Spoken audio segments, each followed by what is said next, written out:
Jangan lupa untuk subscribe YouTube channel Metro TV News dan nyalakan notifikasinya.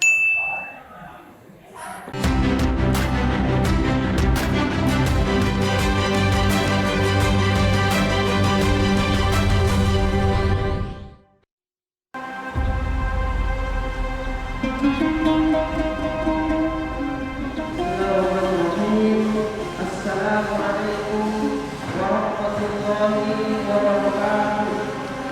Diharapkan bagi seluruh santri untuk membaca Al-Quran di atas kolam renang atau di bawah sinar matahari. Tujuannya agar supaya menguatkan daya tahan tubuh. Sekian dan terima kasih. Assalamualaikum warahmatullahi wabarakatuh.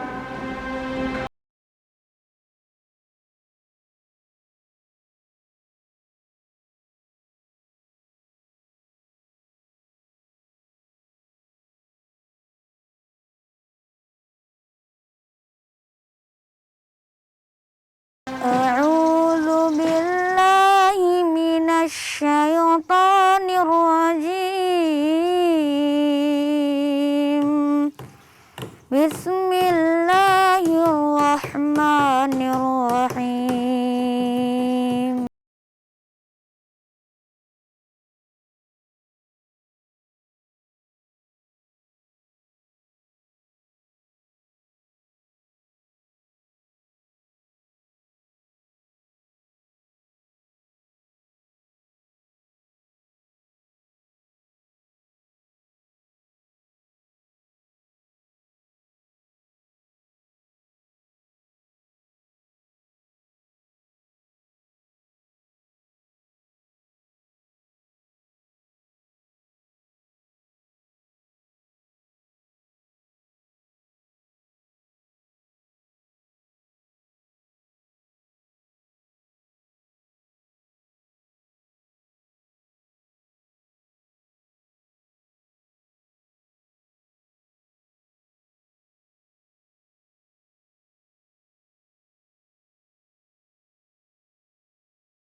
Sejak diteken keputusan Presiden mengenai pembatasan sosial berskala besar pada tanggal 31 Maret yang lalu membuat aktivitas sosial masyarakat menjadi terhenti. Salah satunya adalah sekolah.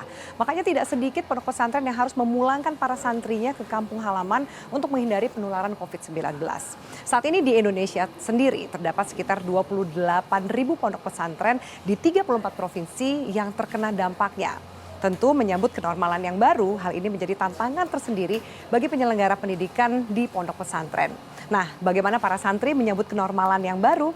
Ikuti New Normal yang akan mengulasnya hanya untuk Anda. Saya santri dari Bekasi. Saya berasal dari pondok pesantren yang berada di Kuningan, Jawa Barat. Saya suka mondok di pesantren karena ingin menghafal Al-Quran. Tujuan saya ke sini untuk mencari ilmu dan memperbaiki akhlak saya. Saya kemarin nggak pulang karena dilarang oleh orang tua. Saya diliburkan sejak Maret sampai sekarang, sudah 4 bulan. Selama pandemi, saya pulang ke rumah yang di Bogor.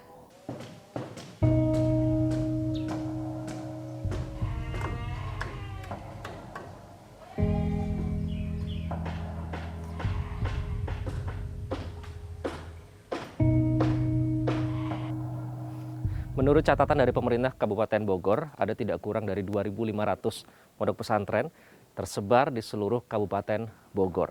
Nah, salah satunya pondok pesantren Darul Quran Al-Kautsar yang terletak di Kecamatan Cibinong. Saya dengar katanya di dalam ini masih berlangsung sejumlah aktivitas di tengah era kenormalan baru ini.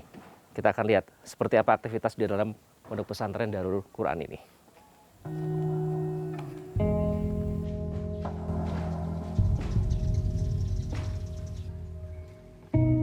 Kabupaten Bogor merupakan wilayah yang memiliki jumlah pesantren terbanyak kedua se-Jawa Barat. Posisinya persis berada di bawah Kabupaten Tasikmalaya.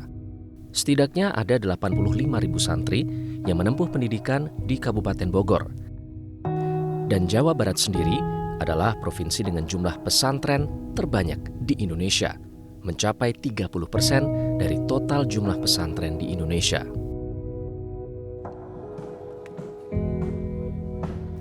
Darul Quran Al-Kautsar merupakan salah satu penyelenggara pendidikan berbasis agama Islam di Cibinong, Bogor. Di sini memang tidak banyak jumlah santrinya, hanya sekitar 125 orang.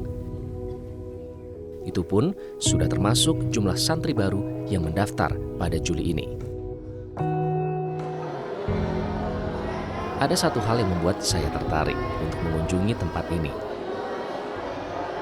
yaitu sebagian santri yang tidak pulang di masa pandemi seperti sekarang ini. Mereka adalah santri-santri yang berasal dari luar pulau.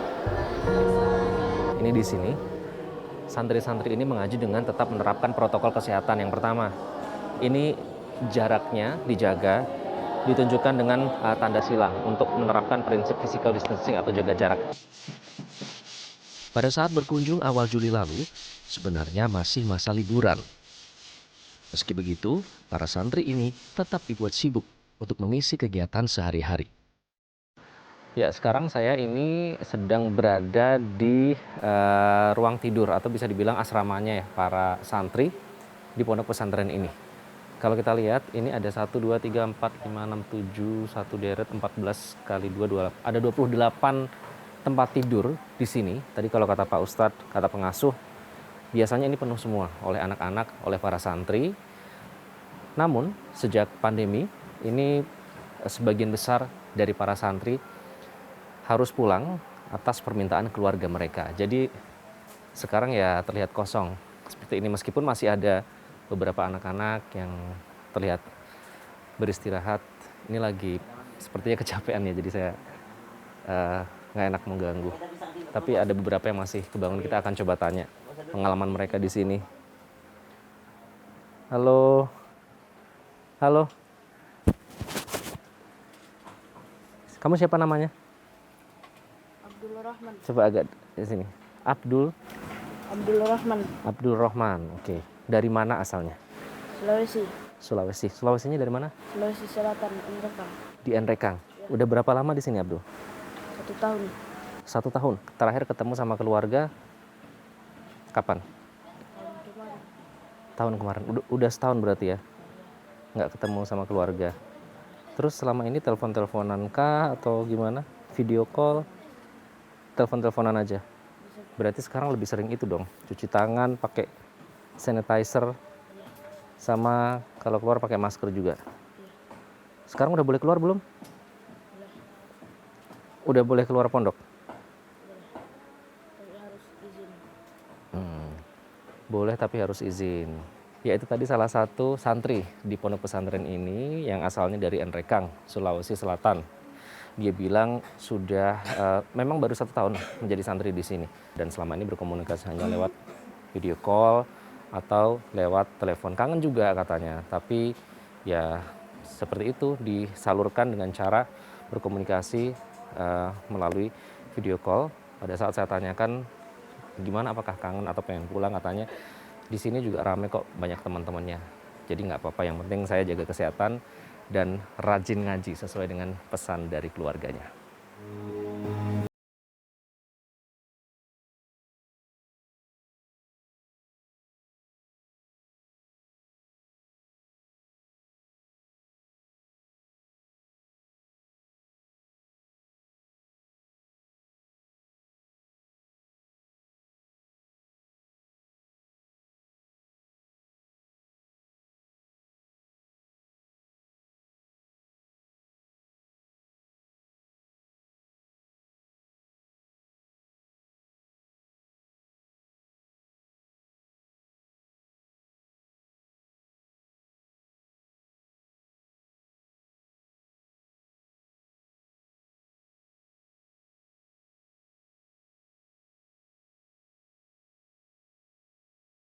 Nah, sampai sekarang memang sudah agak longgar ya.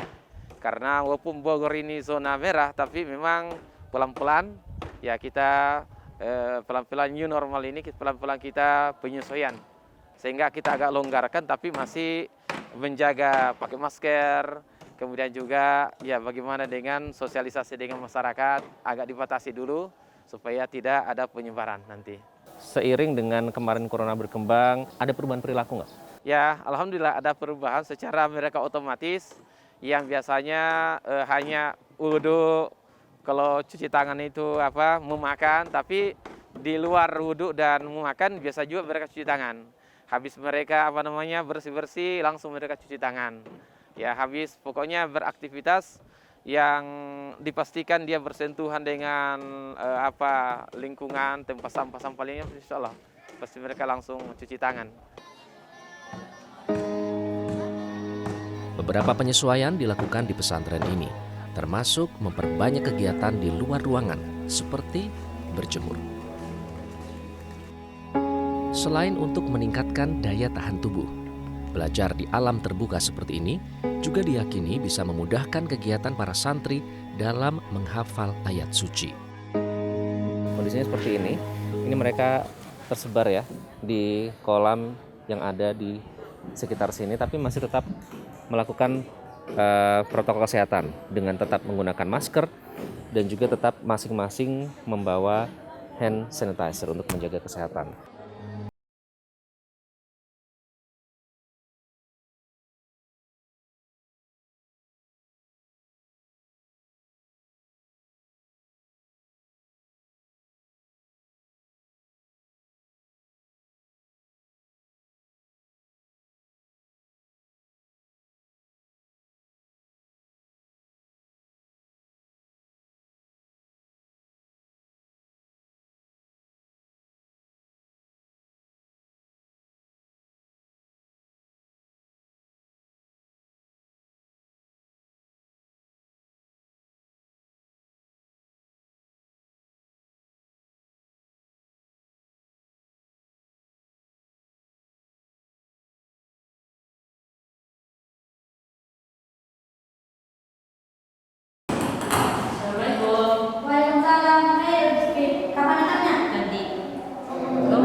Disuruh orang tua jangan pulang dulu.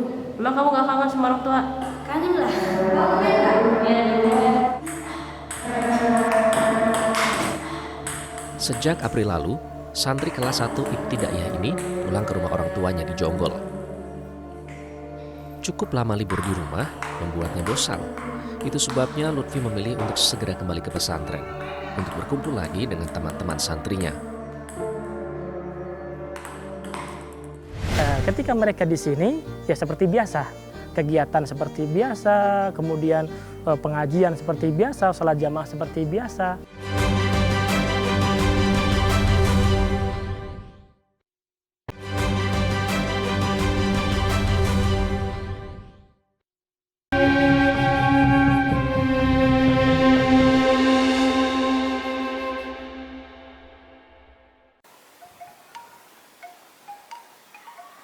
Sejak pandemi melanda, seluruh aktivitas belajar mengajar dihentikan.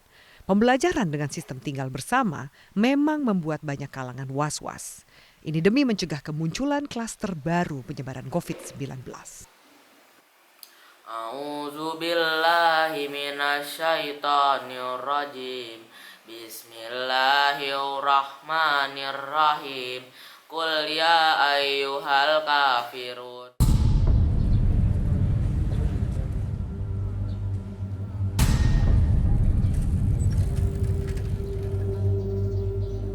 Setelah dihentikan sejak April lalu, perlahan namun pasti, sejumlah pesantren kembali membuka pintu bagi para santrinya sejak pertengahan Juni lalu. Termasuk pesantren Nirboyo dan Gontor yang memiliki puluhan ribu santri.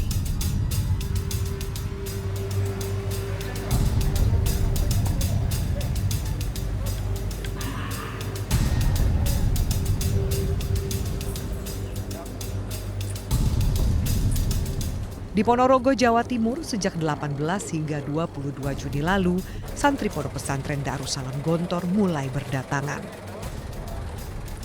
Setelah diliburkan selama 2,5 bulan, para santri kembali dipanggil untuk memulai kegiatan belajar. Pesantren Gontor saat ini memiliki 25.000 santri yang berasal dari berbagai daerah hingga mancanegara. Angka yang tidak main-main. Jumlah ini bahkan jauh melebihi total santri mukim se-DKI Jakarta yang hanya sekitar 17.000 orang. Bisa dibayangkan seperti apa kekhawatiran yang muncul bila terjadi kasus penularan COVID-19. Sejak 16 Juni lalu, Gubernur Jawa Timur memang sudah memberi lampu hijau bagi pesantren untuk kembali beraktivitas.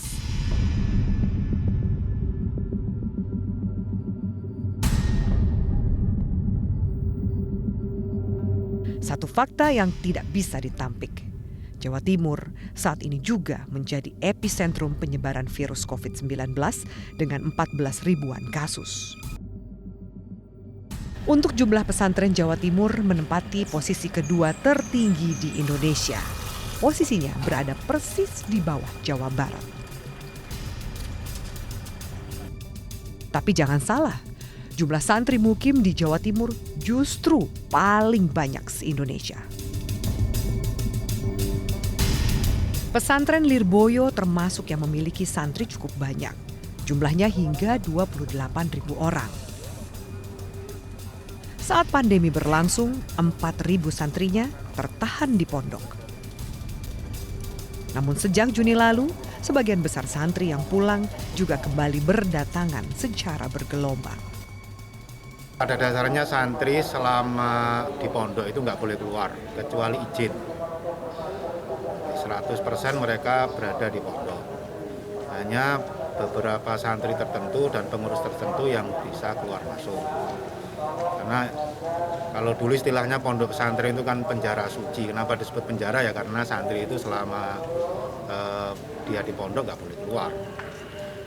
Nah, sekarang ini sejak pandemi izin keluar kita tutup. Jadi santri nggak boleh sama sekali keluar. Ya. Terus untuk petugas-petugas tertentu yang seperti untuk menyediakan makanan yang harus keluar masuk, itu asramanya kita sendirikan. Pesantren ibarat sebuah rumah besar yang menaungi santri dengan jumlah yang besar. Itu sebabnya mengurus pesantren berbeda dengan sekolah formal pada umumnya. Keberadaan pesantren seperti dua sisi mata uang.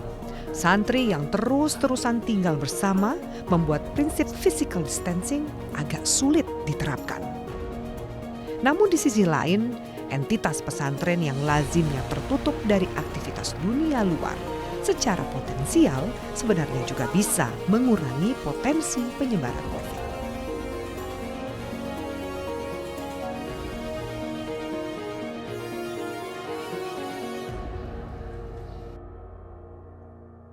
Kami keliling ke pesantren, sesungguhnya kami sedang melakukan proses untuk mencari kesepahaman bersama bagaimana sebetulnya aspek dari hifdzun nafas, melindungi jiwa atau nyawa dari setiap warga itu harus dilakukan. Maka masing-masing pesantren sesungguhnya melakukan exercise tetapi belum menentukan kapan sebetulnya akan dimulai santri masuk ke pondok.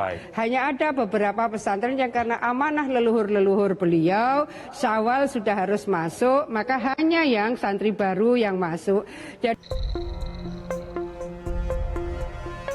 Kalau sebagian besar pesantren memilih menghentikan sementara aktivitasnya, berbeda dengan pesantren Al-Fakhriyah di Ciledug, Tangerang. Pesantren di bawah asuhan Habib Jindan ini menjalankan rutinitas seperti biasa. Pondok pesantren ini memfokuskan pembelajaran pada pendidikan syariat agama Islam. Para santri diajarkan ilmu fikih, akidah, tasawuf, tafsir Quran, hingga roha membaca kitab salaf. Sejak pandemi corona melanda, para santri memilih untuk bertahan di pesantren dengan alasan agar tidak terpapar virus corona. Assalamualaikum. Waalaikumsalam. Mas, maaf santri di sini. Iya betul. Mau tanya, Pak Ustadz Haidir Ada nggak? Oh, ada di Sawung situ. Oke, tadi udah janjian soalnya. Di Sawung sebelah situ ya? Situ. Oke, Silakan baik. masuk aja. Syukron. Saya menemui Ustadz Ahmad Qodir Ridwan, salah seorang pengajar di pesantren Al-Fakhriyah. Suka untuk menutup dirinya. Assalamualaikum. Saya Iqbal dari Metro TV. Masya Allah, gimana kabar? Pak Ustadz Haidar, Pak. Iya betul. Iya. Saya yang tadi ngubungin Pak Ustadz. Saya mau ngobrol sebentar, minta waktunya sebentar, boleh Pak Ustadz? Boleh. Oke. Biar kita selesaikan dulu. Oh ya udah. Kita ngobrol insya Allah. Setelah selesai ini berarti saya tunggu dulu ya. Betul. Silakan Pak Ustadz dilanjutkan dulu. Karena ada tamu, insya Allah Ustadz akan melancarkan itu. Insya Allah seperti itu. Terima kasih.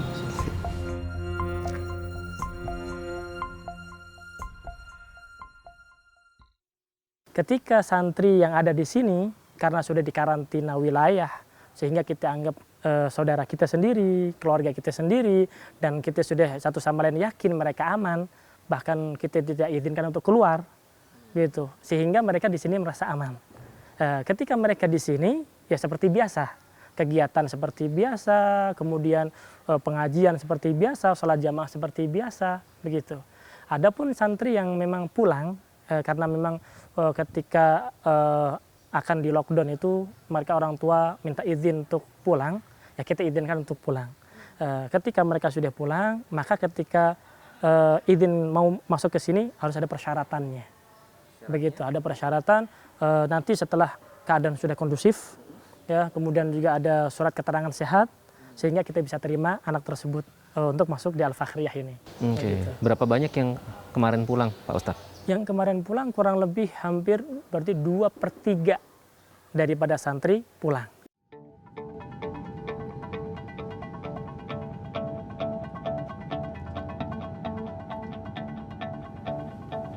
Sejauh pengamatan saya, para santri di sini memang tidak menggunakan masker pada saat beraktivitas. Dan pihak pesantren mengakui tidak mewajibkan karena meyakini para santri dalam kondisi sehat. Sebab pesantren ini punya kebijakan khusus, mengkarantina seluruh santrinya. Selama masa pandemi, seluruh penghuni pesantren dilarang berhubungan dan beraktivitas di luar lingkungan Al-Fakhriyah. Dan sebaliknya, protokol kesehatan dijalankan dengan ketat terhadap tamu dan staf pengajar yang keluar masuk pondok. Begitu memasuki pintu gerbang, mereka harus menjalani serangkaian protokol kesehatan, termasuk bagi pengurus yang sehari-hari menyediakan aneka kebutuhan santri.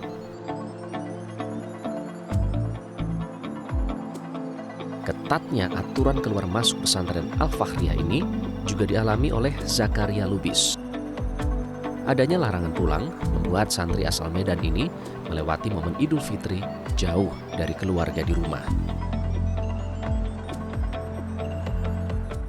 Perasaan memang sedih, tapi gembira juga ketika ada sama teman, sama Habib.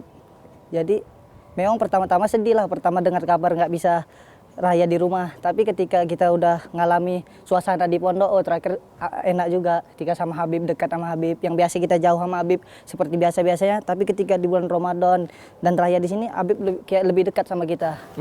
Ada hikmahnya ya? Ada hikmahnya. Kalian di sini lebih bersyukur katanya, di sini lebih enak. Pada di rumah nggak ada apa-apa ya, sama Habib kita selalu nuntut ilmu, belajar. Pikiran kita hanya nuntut ilmu dan cita-cita kita yang harus kita raih. Kita punya cita-cita, kita punya orang tua, jadi kita teringat sama orang tua sehingga kita belajar terus. Kita di sini untuk tidur, kita harus jaga jarak karena di sini kita menggunakan ranjang atas bawah dan sampingnya harus dijaga jarak sekitar sejengkal.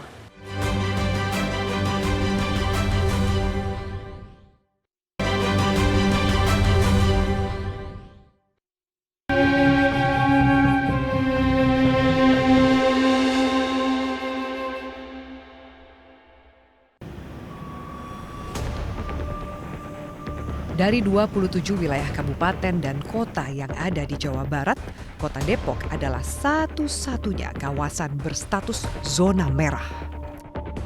Hingga 5 Juli lalu, kawasan ini masih dinyatakan beresiko tinggi kenaikan kasus COVID-19. Kota Depok menjadi klaster terbesar penyebaran corona di Jawa Barat.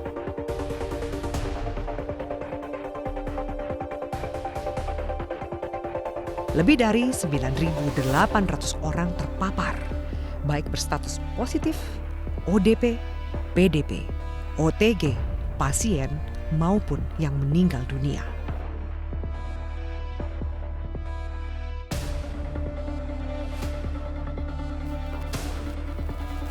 Itu sebabnya kembali dibukanya kegiatan di pesantren menjadi perhatian dan diawasi ketat para pemangku kepentingan setempat. Kehati-hatian dan antisipasi tetap harus dilakukan untuk beradaptasi di masa kenormalan baru. Awal pekan Juli, saya mendatangi pesantren Darul Rahman 3 di Kelurahan Bojongsari, Sawangan, Depok. Saya sengaja memilih pesantren ini karena jumlah santrinya termasuk besar, lebih dari 1.200 orang. Sebagian santrinya pun sudah mulai berdatangan untuk kembali beraktivitas. Nah, di depan ini ada 2 pengendara motor yang tengah dicek suhu tubuhnya dan juga diberikan hand sanitizer. Jadi protokol kesehatan sudah dilakukan di awal pintu gerbang masuk ke dalam pondok pesantren ini.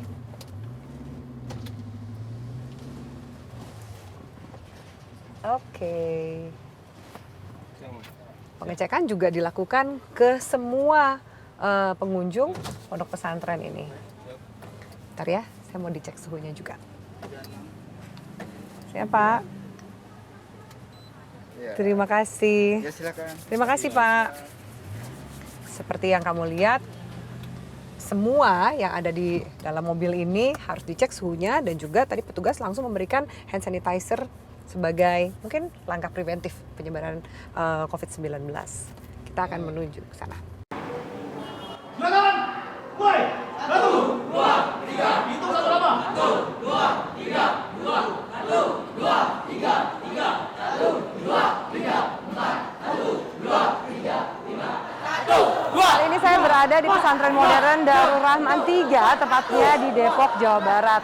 Nah, pesantren ini cukup besar, santrinya ada sekitar 1.200-an santri, terdiri dari santri SMP dan juga santri SMA yang belajar di sini. Seperti apa kegiatan belajar mengajar mereka di era new normal dan juga bagaimana protokol kesehatan yang mereka terapkan. Sebelum kegiatan belajar mengajar, biasanya mereka berolahraga bersama seperti ini. Kita cari tahu bersama.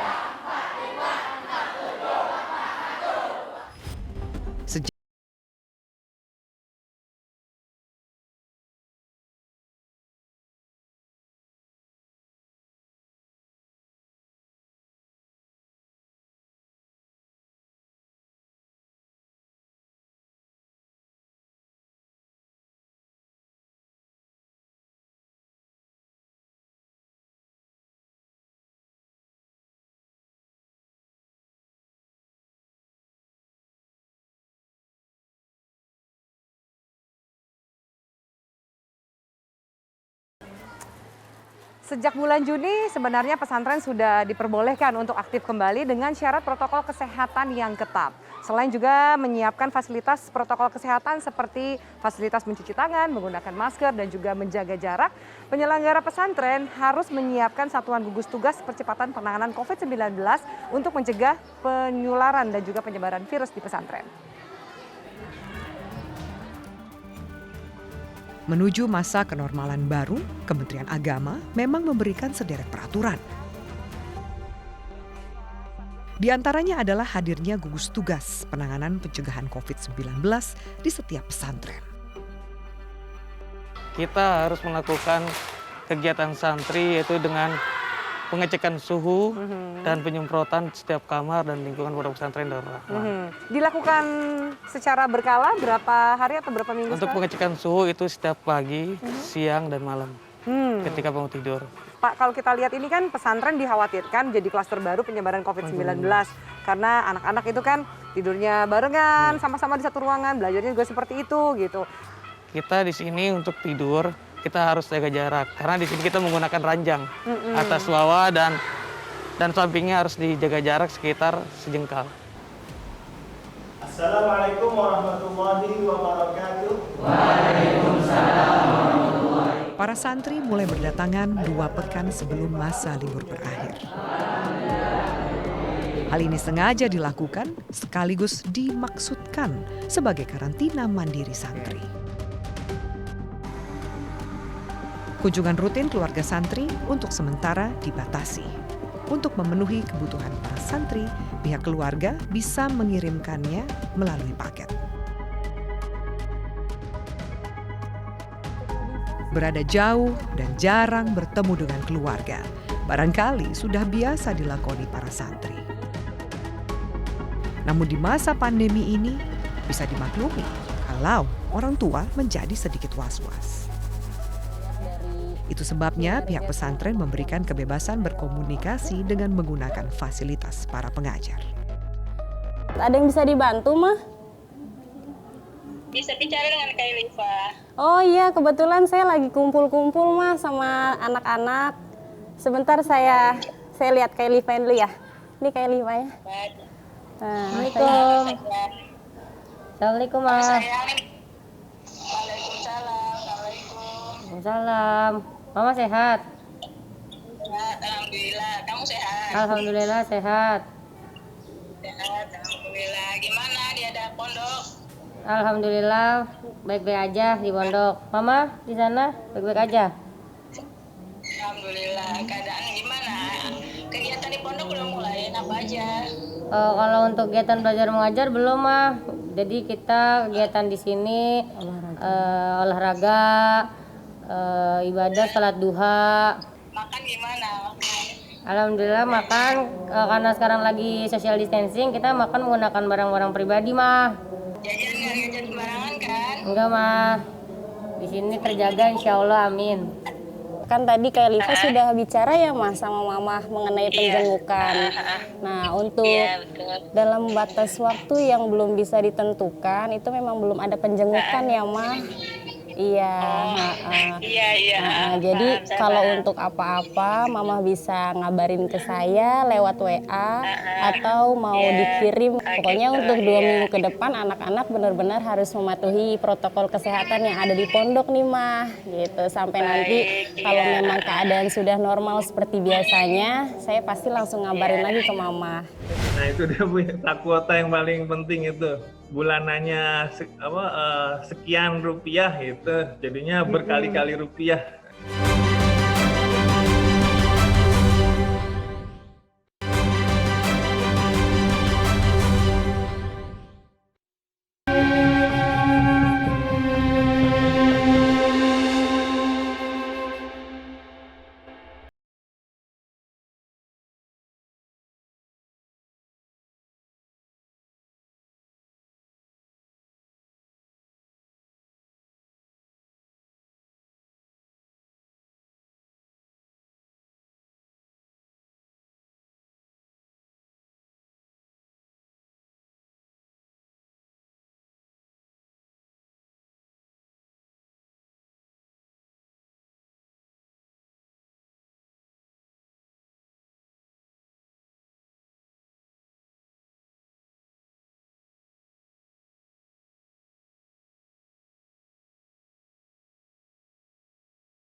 Kesehatan yang ketat yang diterapkan di pesantren ini ternyata tidak mengganggu proses belajar mengajar. Nah, memang banyak pilihan atau opsi untuk mengantarkan ilmu kepada para santri.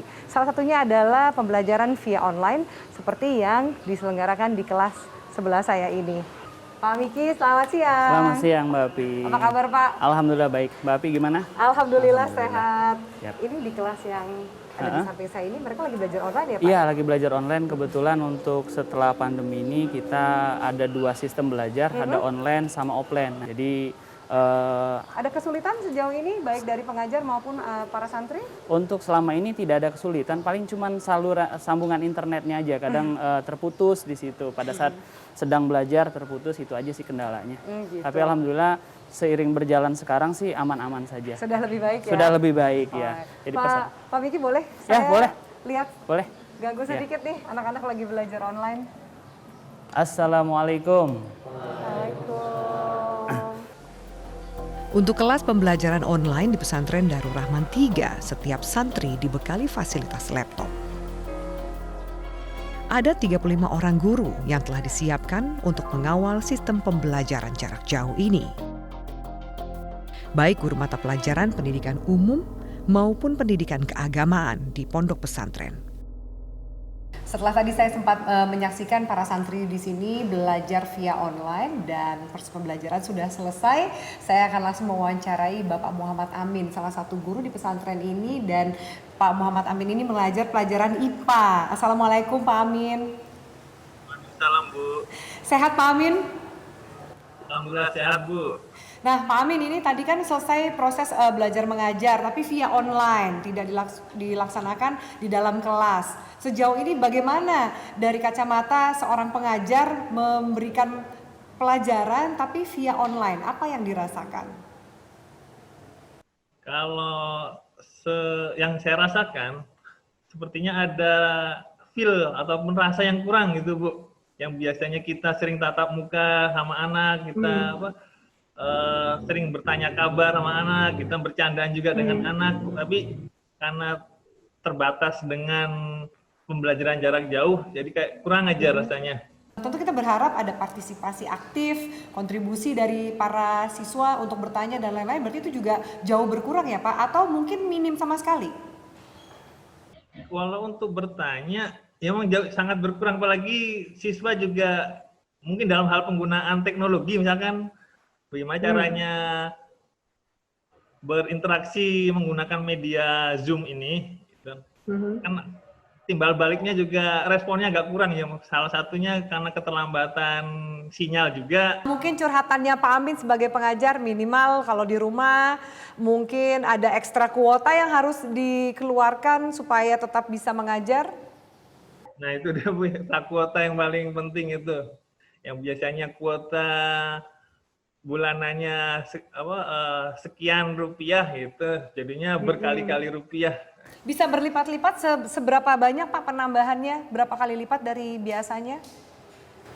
Nah, kalau menggunakan media online apalagi langsung virtual video conference gini bisa sampai 2 kali lipat. Pondok pesantren yang berdiri sejak tahun 2006 ini mengadopsi perpaduan sistem kurikulum nasional dengan pondok pesantren modern. Sehari-hari mereka menggunakan bahasa Arab dan Inggris untuk sistem belajar.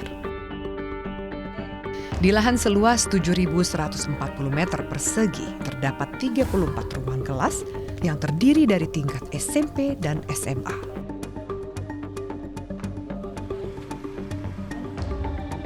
Kegiatan ibadah berjamaah juga menjadi perhatian dalam menerapkan protokol kesehatan. Selain untuk mencegah kerumunan, juga termasuk mengontrol setiap orang yang keluar masuk pesantren. Jadi memang ketika belajar kita bagi menjadi 2 shift. Maksimal dalam satu kelas itu 20 siswa, juga social distancing-nya juga kita perhatikan. Begitu juga dengan asramanya juga kita perhatikan. Memang kebetulan di sini kelas 12 kita kan sudah wisuda dan kelas 7 kita juga belum masuk. Nah, inilah yang kita gunakan. Ada ruang lebih itu. Iya, gitu. Jadi itu selama 14 hari ke depan ini untuk masa karantinanya mereka. Total santri kan sekitar 1.200-an. 1.200-an, iya. 1.200-an santri. Betul. Bagaimana menjaga supaya 1.200 santri ini tetap sehat, Bu? Sebelum Idul Fitri kan, sebelum puasa itu mereka kita pulangkan, gitu. Karena memang kondisinya kan khawatir nanti Idul Fitri dia nggak bisa kumpul bersama keluarga, adanya pembatasan wilayah itu. Nah kemarin kita juga punya media komunikasi dengan wali santri. Ini juga salah satu aspirasi dari mereka untuk supaya secepatnya pesantren dibuka, gitu. Keberadaan pesantren di Indonesia adalah sebuah fenomena. Sedikitnya 18 juta anak-anak hingga usia dewasa banyak yang memilih jalur pendidikan di sini. Sistem pembelajaran dengan metode live-in atau tinggal bersama selama 24 jam non-stop menjadikan pesantren disorot khusus selama masa pandemi. Kegiatan belajar mengajar yang secara serentak dimulai sejak pertengahan Juni lalu ini perlu mendapatkan perhatian khusus dari pemerintah maupun pemangku kepentingan terkait.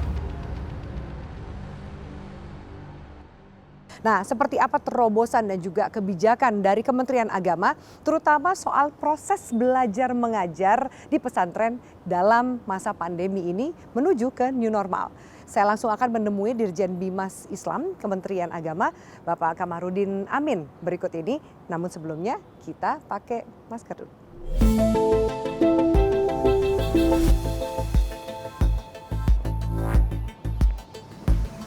Mari Pak.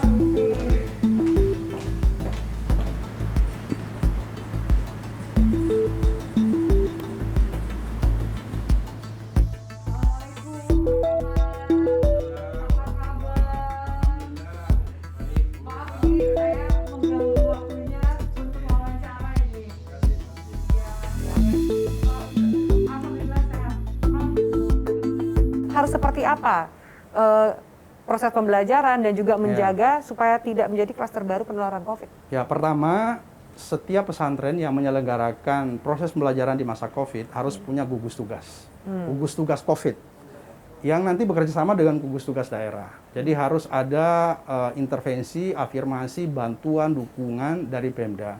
Dan itu sudah berjalan selama ini. Misalnya bahkan di beberapa pondok pesantren itu dilakukan rapid test. Dibantu oleh banyak pihak, bukan hanya pemerintah tapi ada juga pengusaha, ada politisi mungkin. Mereka yang punya perhatian, punya concern untuk membantu, mereka melaksanakan rapid test di pesantren itu. Ada 50 pesantren di Jabodetabek ini yang memiliki posko gugus tugas. Angkanya sedikit sekali dibandingkan dengan jumlah pesantren secara nasional. Nah, sebenarnya bukan hanya 50 itu. Jadi semua pesantren yang melaksanakan proses pembelajaran di masa COVID ini harus memiliki atau membentuk gugus tugas COVID, posko gugus tugas COVID di pesantren untuk memudahkan mereka berkoordinasi dan memudahkan orang luar juga berkoordinasi dengan pesantren. Bagaimanapun, kegiatan belajar mengajar harus tetap dijalankan. Setiap warga negara berhak mendapatkan pendidikan. Pemerintah harus bisa menjamin kualitas pendidikan dan memberikan kesempatan belajar sepanjang hayat untuk semua. Termasuk 18 juta santri yang kini mulai belajar kembali.